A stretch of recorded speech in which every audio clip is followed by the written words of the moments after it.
বেশিরভাগ স্টুডেন্ট যোগ করতে এবং গুণ করতে ভুল করে ফেলে। চলো দেখি কিভাবে যোগ করব। দেখো এখানে এ কিউব আর এ কিউব যোগ করতে হবে, আর এখানে এ কিউব আর এ কিউব গুণ করতে হবে। তো যোগ করা খুবই সহজ।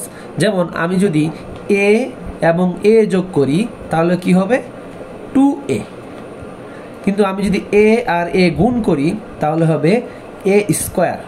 তো অনেক স্টুডেন্ট এই সিম্পল জিনিসটাও ভুল করে, এ আর এ যোগ করতে গিয়ে লিখে ফেলে এ স্কোয়ার, আর এ গুণ করতে গিয়ে লিখে ফেলে 2a।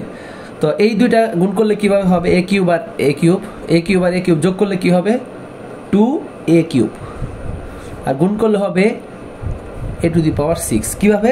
কারণ এখানে গুণ থাকলে পাওয়ারগুলো হবে যোগ আকারে। তো এটাকে এভাবে লিখতে পারি, দেখো a to the power 3 plus 3 সমান সমান হচ্ছে a টু দি পাওয়ার 6, এভাবে লিখতে পারি। তো স্টুডেন্টরা এই সিম্পল জিনিসটাও ভুল করে। তো আর এইটাকে অন্যভাবে লেখা যায়, দেখো এখানেও এ কিউব আছে, এখানেও এ কিউব আছে। আমরা চলো এ কিউবটা কমন নিয়ে নিই। তাহলে এ কিউবটা কমন নিয়ে নিলে হবে এখানে এ কিউব দিয়ে ভাগ দিলে থাকবে 1, আর এখানেও ভাগ দিলে থাকবে 1। তাহলে হইলো 1 আর 1 যোগ করলে হবে 2, তাহলে 2a কিউব। আশা করি বুঝতে পারছো।